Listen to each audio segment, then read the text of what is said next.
Hello, my name is Koura Linda, and welcome to my podcast, Filmmaking, Actually.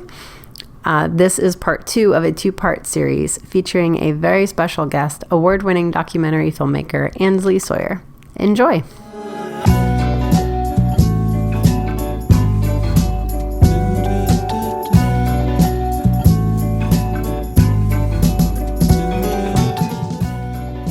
So this is what I'm thinking. A lot of the people so far who I found who are listening to this are newer filmmakers, are people who are trying to get into filmmaking, who want to start for the first time. And for a narrative, you know, you have to either have a script or a story or an idea, and then you have to find funding, and then you have to find a cast and a crew, and then you have to do a shoot schedule. Like, there's very exact sequences because you need a certain amount of money. You can take your script, do a breakdown. How many days is it going to be? How many people? How much food? How much hotel? How many accommodations? Da da da da. But like for a documentary, I guess if you were to walk through the whole process, I think I've got an Ansley Sawyer process that's derived from a Brandon Lee process that's been informed by my life experience and my theories on how to humanize any subject into an interesting and compelling short story.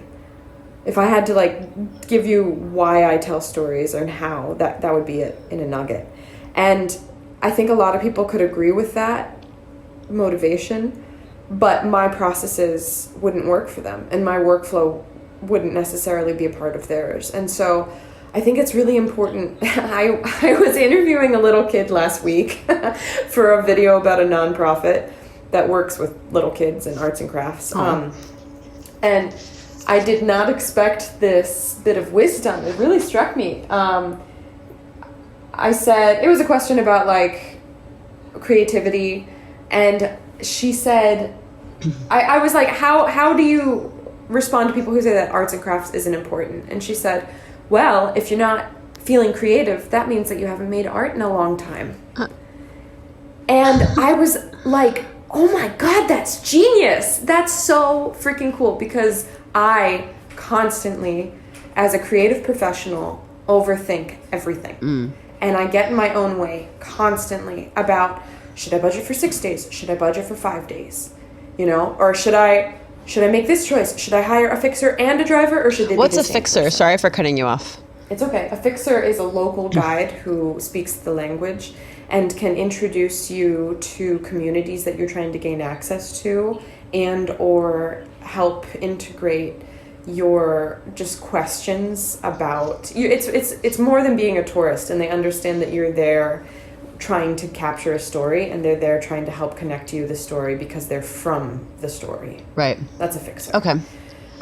So I constantly overthink things, and especially since a lot of this is destination based, all I can do is think before I get there. And what I would recommend is don't overthink it. Just make art so that you can feel creative. And what that looks like is go out and do a camera test. Let's go back to the ballet dancer in New York example. Okay, go and film people doing ballet in rehearsal. Not even the full sequence, not even a scene, not even a story. Just take your camera out as part of your research and your development and say, what camera motion is interesting to me here? I mean, this is the Ansley Sawyer practice, so I'm the director and the producer and the shooter. So this isn't going to translate well to a lot of people, but use your analogous minds. Yeah, I think that actually, the people who, I don't know, I have no idea who listens to this podcast. I only, the analytics I see, I know numbers and, rough geographic locations, in Canada, this many people or this many listens. This is true of telling a story, whether you're a painter or a singer. Sure. Or a visual artist or a filmmaker. It's play around with the subject matter and figure out why you got into it in the first place, and that's going to inform your process. Because if you figure out that, actually you're supposed to be studying a ballet dancer in Congo and not in New York City, then that's massively going to influence your production process. And so that's why I keep saying be story forward, especially as you're going from pre-production to post-production, because you could way overthink everything and be okay, we're going to be there for 40 days and I need 6 cars. And it's at that point you're not focusing on the story anymore. I have a very specific process, I think. And when I say specific, it's completely dependent on what I find. and a lot of it is like daily rewriting the general script that I'm laying out for myself as the production goes along. The storyline necessarily needs to change fundamentally from pre-production to post-production. Well, let's talk about that. Yeah, no, that makes sense. Let's talk about that. Okay, so let's take this ballet dancer in New York. So you're Ansley Sawyer, you're a person. You're not a big network. You're just one person, or maybe you're a person and a friend or whatever. So you maybe met a dancer in New York, or you've always wanted to be a dancer in New York. Maybe you're curious what it's like. For some reason, this is the story that you want to tell. So if it's just you're starting, like, I know, let's say I was going to make a story about a dancer in New York and I was going to make it up. Like, I know that to do that, I would need to, okay, why am I making this story? Am I doing it for festivals? Am I going to sell it? Do I want to raise people's awareness about stuff? Why am I doing this? Am I going to fund it? Am I going to get an investor? Am I going to crowdfund? Do I have a script? Am I going to hire a writer? Like, there's an exact sequence. I get the script, I do a breakdown, I do a budget, I get it through pre-production, I figure out how much time I'm going to spend on it, I go out, I shoot it, I get it through post, I do the sound design and the edit, I do all this stuff, I submit it to festivals, I send it out for distribution. Like, there is a kind of beginning, middle, and end process. So if I was sitting here and I was like, I want to tell a story about dancers in New York, what would be the kind of like ABC steps, like broad stroke, like, this is how you get started. This is the first thing you do. And some of it could be different. Like, for narrative, I could be someone with money who wants to make a movie. I need to find a filmmaker. I could be a filmmaker who needs to find money. I could be a writer who needs to find a filmmaker. Like, there's kind of like these pieces of this triangle. How does that work for documentaries? And it's a good question. So for the sake of answering your question, I'm going to make a couple of assumptions. The first assumption is that I have power, meaning like I can just come up with an idea and go out and make it, which I think anybody is capable of. Right. With, cameras on our phones, it's really a question of motivation. Or feeling of preparedness. So that's my first assumption, is like I can just go out and ideate and manifest something. And the second assumption is that, like, I have free time. Like, I can, which is never true, by the way. It's never true. You will never have enough time. And then the third thing is that I'm motivated to get it done now, which is a crucial assumption that all creatives should endeavor to undertake, like, as soon as possible. Not in a guilt-ridden kind of way, not in like, oh, it should be done yesterday, because that's the kind of thing that never lets you publish or like forgive yourself for being far from perfect. So the first thing, those are sort of the overarching assumptions. So the first thing is, if you're going to tell the story, then this is the most crucial part, just find your story. And don't put anything else first, because you don't know what you're budgeting for and you don't know what you have to present. And this is challenging. This is a little chicken and eggy, because depending upon your subject, you might be waiting for things to come through. So you just need to understand and control as many variables as you can. Like the ballet dancer in New York example, that would be researching the community, researching and understanding, like, when is sun up, when is sun down, who are the people, what are the common demographics. And depending on the angle that you're interested in taking, like what's the log line that you think that your film is going to take, and it's okay that it's going to change from beginning to end. That's also going to impact your purpose for making the film. So it's okay to make a film and try to make money off of it. A lot of people do it, and you are worthy, and it is not a problem, and that is like a really great reason for wanting to make a documentary or a film. I have a different workflow. I tend to make films that like are really high quality, that attract attention from brand managers or CMOs or other directors or agencies that are like, oh, we have an upcoming project and we want to hire this person because they did this incredible video. So that's kind of my way of attracting new business. And that's not for everybody. A lot of people, like, everything that they want to make, they want to convert it into income. And, like, that's cool. Everybody has their own lead generation workflow, or business development workflow. Let's focus on a story-driven one, because I have to say, I totally get it that filmmaking is a business and people want to make money, but it's my opinion, and you can tell me if you've observed this to be the other way. It's my opinion that if you're going into a documentary with the sole intention of making money, I personally think it tends to lean the filmmakers in a direction of scandal and hot topics and snazzy headlines and reality TV and yeah. So it can. I would rather talk about maybe a process of a story for the sake of the story, because as long as we can acknowledge that they're not mutually exclusive, because I feel like it took me years to unravel this tangled ball of guilt, which is like, as a storyteller or as a documentary filmmaker, I don't deserve nice things, or like I'm not allowed to try to have this at base level like serve as something that can lead me to bigger and better things. Like, as an artist, I should only ever actually be barista and like living off of tips. Like, no, F that. Like, they're not mutually exclusive is all I'm trying to say. But yes. Oh, I agree. Yes. Like, you should be able to sell your work and you should be paid for your work. I 1000% stand by that.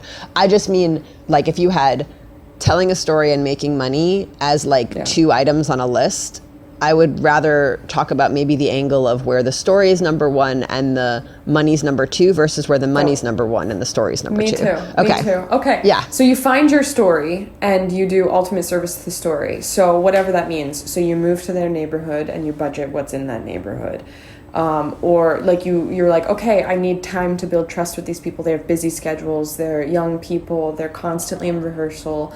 I don't want to burn out my contact with them. I'm going to make sure that I do pre-interviews. I understand their schedule. I maintain excitement and passion, and I don't make false promises to them. I make sure that I'm really upfront about what I think this story is what kind of life the film is going to have and how that's going to impact them, so that they don't get unrealistic expectations of like, this film's going to make me huge, especially if your subject is a 20-year-old ballet dancer.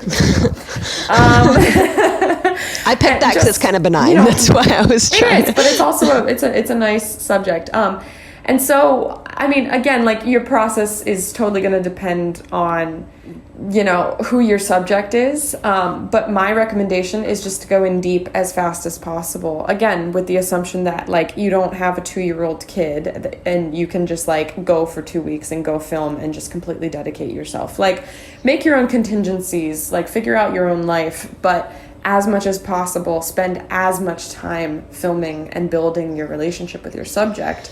Both in advance of production and also in post-production. I mean, and I don't want to get too ahead of myself, but it's really important to maintain that contact because, and I know that you probably experienced this with narrative, but especially with documentary, once you leave, you can be silent for a year and people start talking to themselves and they're just like, this person used me, like they're gone, like what happened to this film? And you can't let those thoughts take hold, like, at all. Like, you need to maintain your contact and send people stills from the film as you're editing. But not to get too ahead of myself. So in pre-production, for me, I'm thinking about what's the fewest number of people who can be on my crew, because the fewer people in the room, especially editing or filming with these people, the more at ease the, quote, talent is going to feel. The more that you can mimic their day-to-day life, the better. And so if you have a bunch of booms and gaffers and, riggers and people standing by with audio equipment, that's going to freak them out. Now, that's my process. Like, I don't like having too many people on my team. I like working on extremely small teams. So I'm going to prioritize more time with fewer people. That's not everybody's process, but that's going to change all of my math. So sometimes when I'm, like, looking at my friends' budgets or something, they're like, is this good or bad? And I'm like, you have to be the judge of that. You have to know what are your inefficiencies and what is the thing that you're going to really stake your claim on. Like, that you're not going to back down from having a chase vehicle and a follow vehicle. Like, that's, like, it totally depends on your process. So, all right. So this is what I'm hearing. You have your idea of what you want to tell the story of, and then you have to kind of decide how many people you have that you want to bring with you, how many things you want to have with you. Where do you Like, obviously, funding for a documentary, that would be things like everyone needs to eat. You need to, like, maybe buy lunch for the person that you're interviewing. Right. What do you think about documentaries that pay people to speak as far as being interviewed? It depends on the story. If you're more of a journalistic approach, that's considered unethical, because that's considered, there's like a journalistic code of ethics, and I don't consider myself to be a journalist, and there have definitely been times where, like, if you held me to the standards of being a pure journalist, or like broadcast standards, like, I would have broken rules, like being in a refugee camp and sharing my extra bottle of water with a thirsty kid. Like, I'm gonna do that. And wait, that's like, against journalistic rules? Well, I mean, okay, so yes, so that's considered sort of like influencing your subject. And so a good example is, I have a friend here in New York who works at Now This, and she was following the caravan in Mexico, and she would like drive up with her team of like 5 people, like the boomers and, you know, all that. Yeah. And like and to like, be clear, that's Mike boomers, not baby boomers, but go on. we embrace all ages. On Koura's podcast. Yes. But no, they would like drive up to alongside the caravan and get out and walk and interview people as they're walking, and then get back in the car. And like, they're driving alongside these people who've been walking for hundreds of miles, and they're eating alongside people who are carrying the food on their backs, and they're not supposed to share, not because they're cold-hearted and mean, but because they're supposed to have that journalistic distance and professionalism that isn't compatible, in my view, with a long-term documentary approach. Now, you still do want to have a professional distance between yourself and the subject, as I've experienced, because things get really personal really fast, and you might say, hey, I don't have a problem with that, I'm trying to build trust here, and it's like, actually, you do, because questions of money start cropping up, especially when you're dealing with instability or, you know, fragile communities, and especially your status as an outsider of any identity, female, male, white, person of color, aged, you know, younger, like whatever it is, abled or differently abled, like that it's all going to come into play. And so you do need a little bit of distance and professionalism, certainly, not just to convince them that you're going to do justice to their story, but also to maintain their story beyond the immediate awkwardness or intimacy of the relationship that you're generating. Because once you're out of production, you can't go back into the interview room and create that safe space ever again. That's it. That's you've got it. What are you there to do? Do justice to the story. That's what you're there for. I could never be a documentary filmmaker. Sometimes that means sharing some food with some kids, and sometimes that means giving somebody a ride, and sometimes that does not mean Western Unioning somebody $50 to help out their brother who is being detained and harassed by the cops. It's tricky. Oh my gosh. Yeah, that obviously, like I said, I know very little about journalism. Like, I know very little about documentary, and I know even less about journalism. But yeah. I actually didn't know that, and neither did I until very recently. That it makes sense to me. You know, if you have someone and you're like, you know, you're doing an expose on some big company that's like dumping chemicals in the water, and somebody's giving a testimonial, and then they find out that you paid that person like $1,000. It's like, well, is that person telling the truth, or did you buy them off? Right. So right. I get that. And you have to be above reproach, because people will come out from every direction and say, you weren't forceful enough, you were too forceful. Right. You brought in your feminine identity to this masculine room, or like you didn't stand up to those men enough.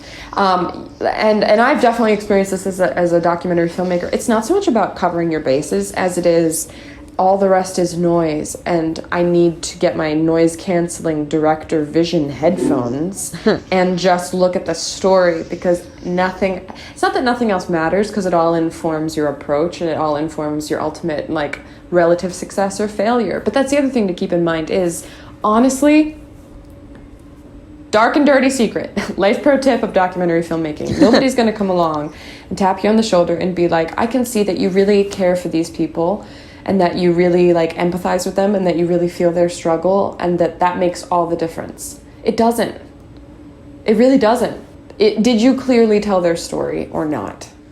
Did you mess up the ISO in all of your interviews or not? Was your shutter speed correct or not? Like, were you there for that crucial moment, or did you go home because you were tired?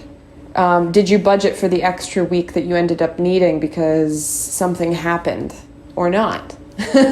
and that's what I'm saying. It's so hard to have a hard and fast, like even between productions that I've done, the approach is consistent, but the workflow almost never is. Because sometimes I'll spend 2 weeks in production. Sometimes I'll spend 2 years returning to the same subject matter and saying, yeah, there's still something new to taste here. And there's still something useful to opening my camera back up again. And it's understanding, like, how does the beginning feel? Do I have a good introduction to who these people are? Can I succinctly sum up the issue that they're facing? And very often the answer is going to be no. And it's very hard at the end of the day when you're exhausted and something went wrong or broke or somebody said no to you when you thought they were going to say yes, to say to yourself the bitter truth of like, my work's not done yet. Like that, and I thought it was going to be done by now. And I am over budget and past my deadlines because that's going to happen. What? Yeah. Especially when you have unpredictable talent, or you need to, especially when you're in unstable circumstances like a war zone where there's so much that you can't control. Like we got calls at 4 a.m. threatening us not to do an interview with this Burmese general. I mean, when the health and safety of your local talent is being like questioned, like, okay, yeah, looks like our film is going to be a little bit more biased now because we can't interview that dude, but I'm not gonna right. put my local fixer in harm's way. I mean, so that's kind of, I know that this must be a little frustrating, but hopefully what your viewers are hearing is there are no answers. There isn't the right camera or the wrong camera, or this is the best lens or the worst lens. I mean, those are headlines that you see on YouTube videos to get you to watch the YouTube video.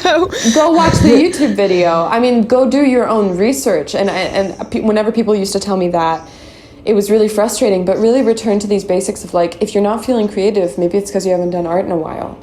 Go do a camera study. Go hang out with refugees, even if they're not the refugees that you want to make a film about. Find out something about their experience that you didn't know before, because that's your role as a creative storyteller, is to be a vehicle by which you can explore something that ideally hasn't been explored before, or create something that hasn't been made before. Even if it's a common theme, such as, a ballet dancer in New York or a couple falling in love in Paris. I mean, right. there's always something new to explore. And that's the best part about documentary, because reality is so often so much stranger than fiction, or so much more interesting than fiction. And if you try to make fiction reality, it's going to come across as disingenuous. Oh, yeah.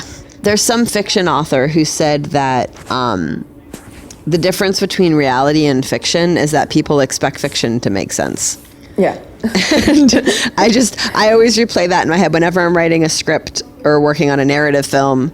I always tell myself, like, okay, this has to be believable. It has to be something that people are going to accept. It has to be real to them. It has to make sense. And whenever I'm going through something in life where, like, if I were to turn it into a movie, nobody would believe me that that's what actually happened. I have to remind myself that it's fiction that people expect to make sense, and reality it's not going to happen. I mean, that's really interesting, because then you're starting to speak to sort of the expectation that storytellers have, not only of themselves, but also of, like, the impact that they hope that their story is going to have on the global audience, or whoever they think their audience is going to be.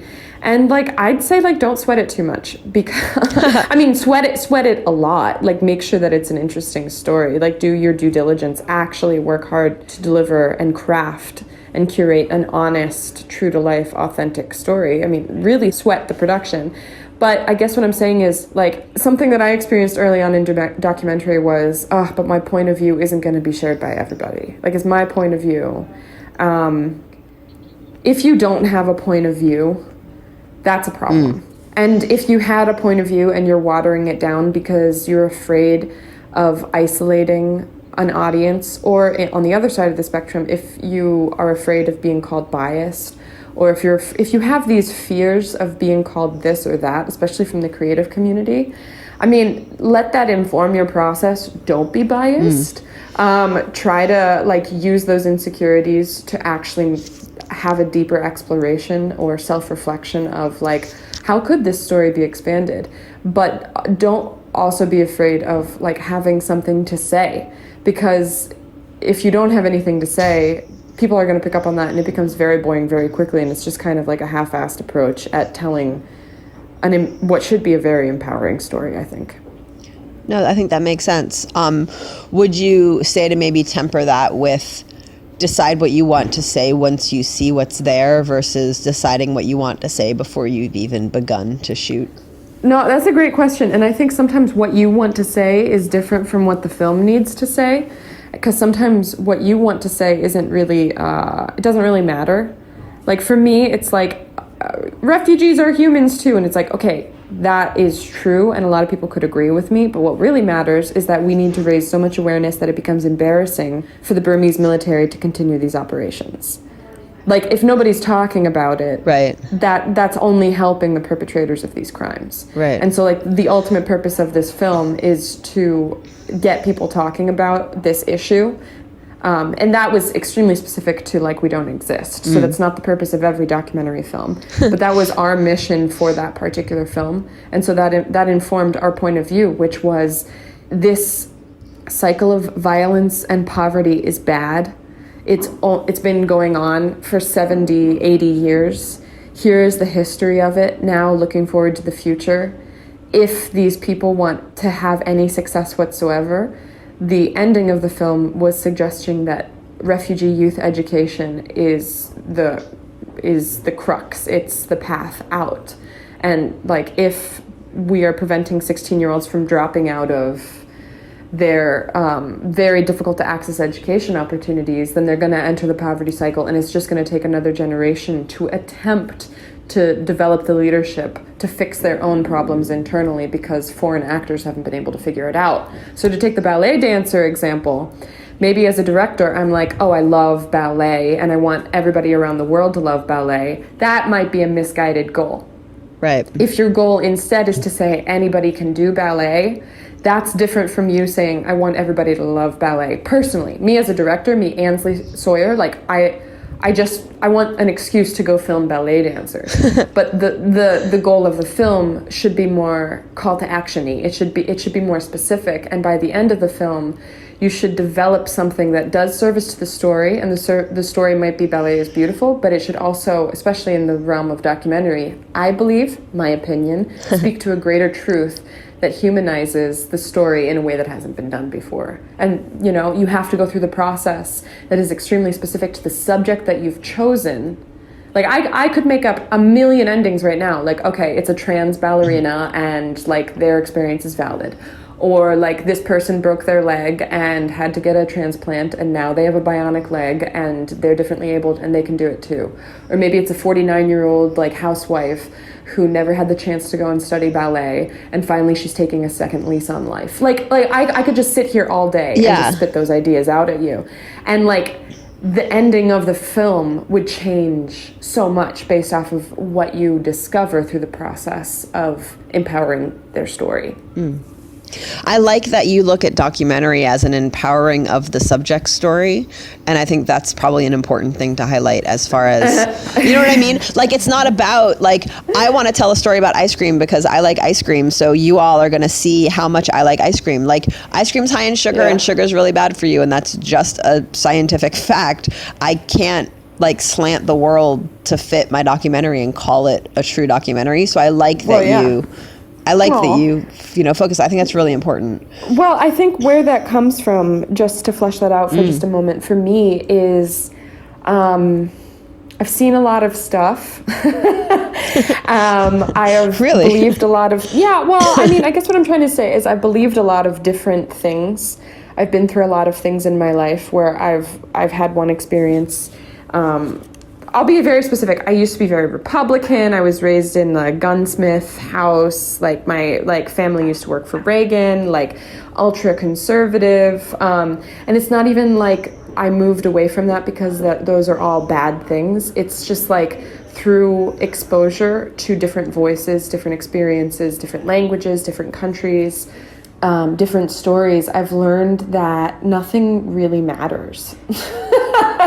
And I call this positive nihilism. Not like if I just maxed out all my credit cards on my next documentary and like rolled over in a ditch and died, like you, Koura, might be upset, or like my family might be upset. My husband would be upset, but my absence would have no great impact on the universe. And this is an important mental exercise, I think, to go through, because once you realize that like inherently like nothing matters, it's very, very okay, wait a minute, liberating. hold up, I'm sorry. No. Wait, hang on, I have to throw this out there because It's an if then. It's contingent on the then. You gotta get the then. I gotta get to the then. Okay, I'll let you say the then. I'm just like, I was about to say, I'm gonna let you finish, but I'm gonna let you finish, but have you seen, oh my gosh, this is embarrassing. I'm forgetting the name of the movie. The dude with the angel, it's in black and white, and it stars Jimmy Stewart, and he dies. And It's a Wonderful Life. Yeah, have you seen It's a Wonderful Life?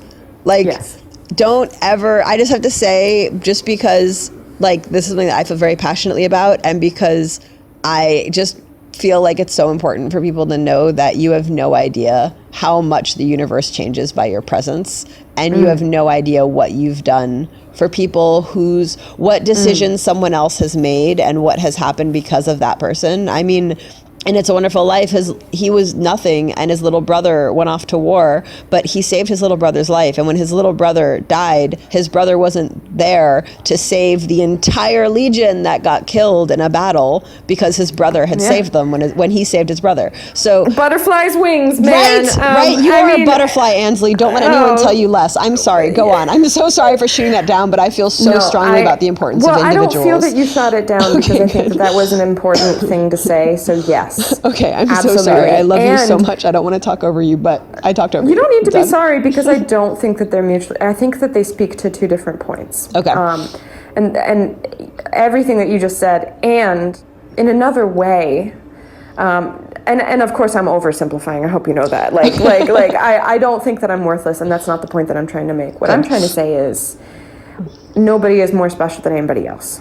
Like, we're all agreed, really, really special. And so when I go out for street photography purposes and I'm looking for a subject, I'm looking for people who look interested, not beautiful, interested in what they're doing. Sometimes that's working. And I'm looking for diversity. And I'm not, a lot of the time I'm going for people who in any other circumstance could be described as like ugly or stressed or like the worst day of their life. And that extends to my documentary process. And the reason why I'm taking their photo is not because I'm trying to poverty porn them and like that's like it's just a sexy photo, or it's not because I'm just looking for diversity in my headline and I just need to check off a bunch of boxes.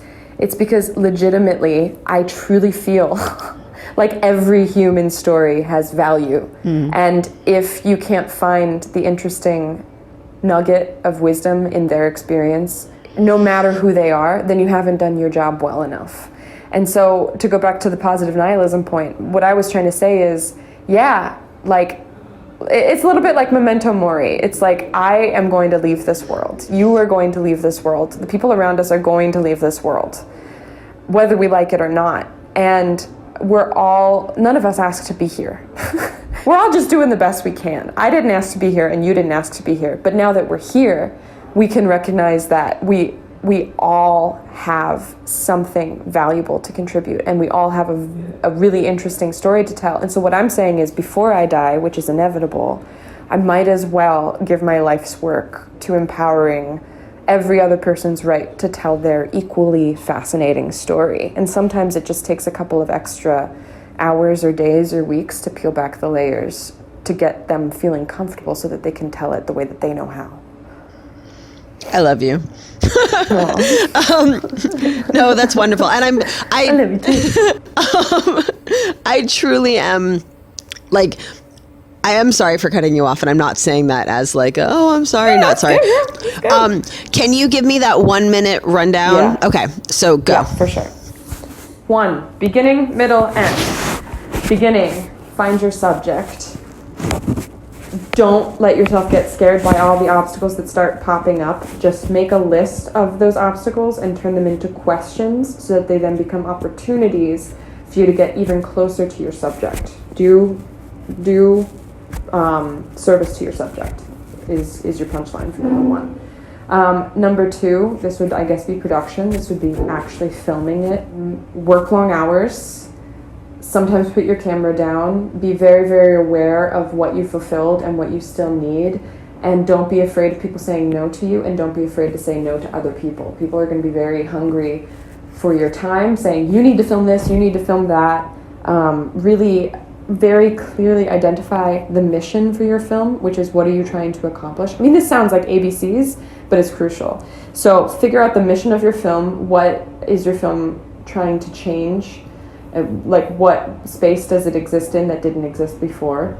What's the message of your film, which must change over time? And at the end of every day, say, has it changed today based off of what I've learned?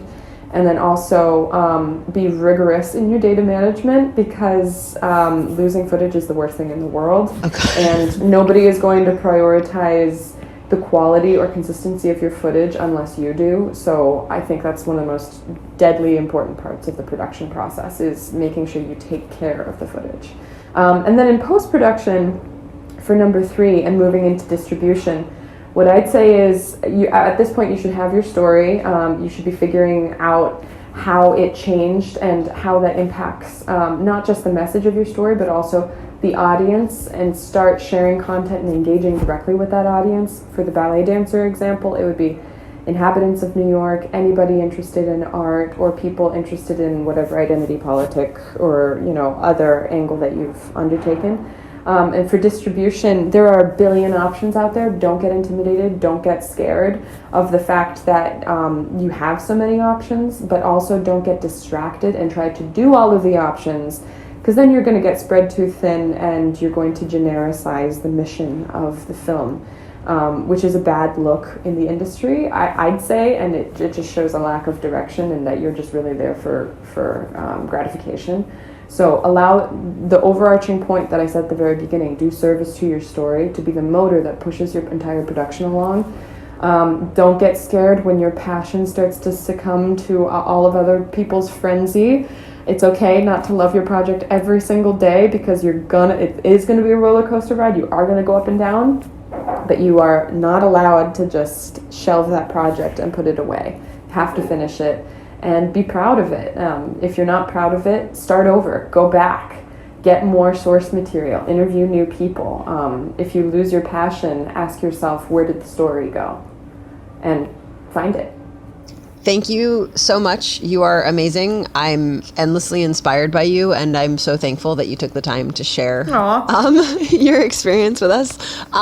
Do you have any 1-2 punch, if you could say one thing to somebody wanting to start a documentary, what would it be?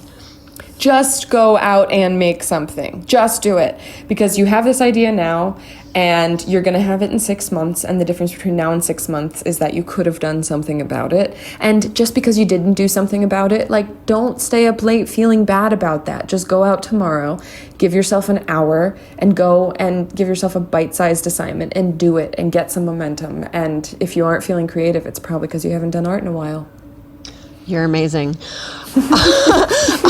Just go out and do art. Yes. That's what it is. That's what we're doing. That's essentially our business. Yes. And everything else is talk. And talking about film is interesting, but it's, we're there to go out and make stuff. So just go out and make stuff. Yes.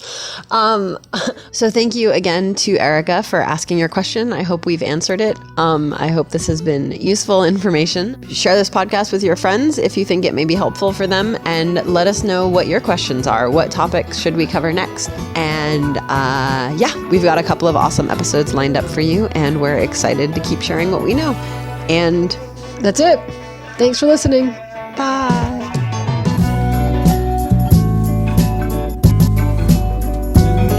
You've been listening to Filmmaking Actually with Koura Linda, Space Dream Productions podcast. Subscribe to us on any or all the podcast platforms, but we especially recommend our sponsor, Anchor.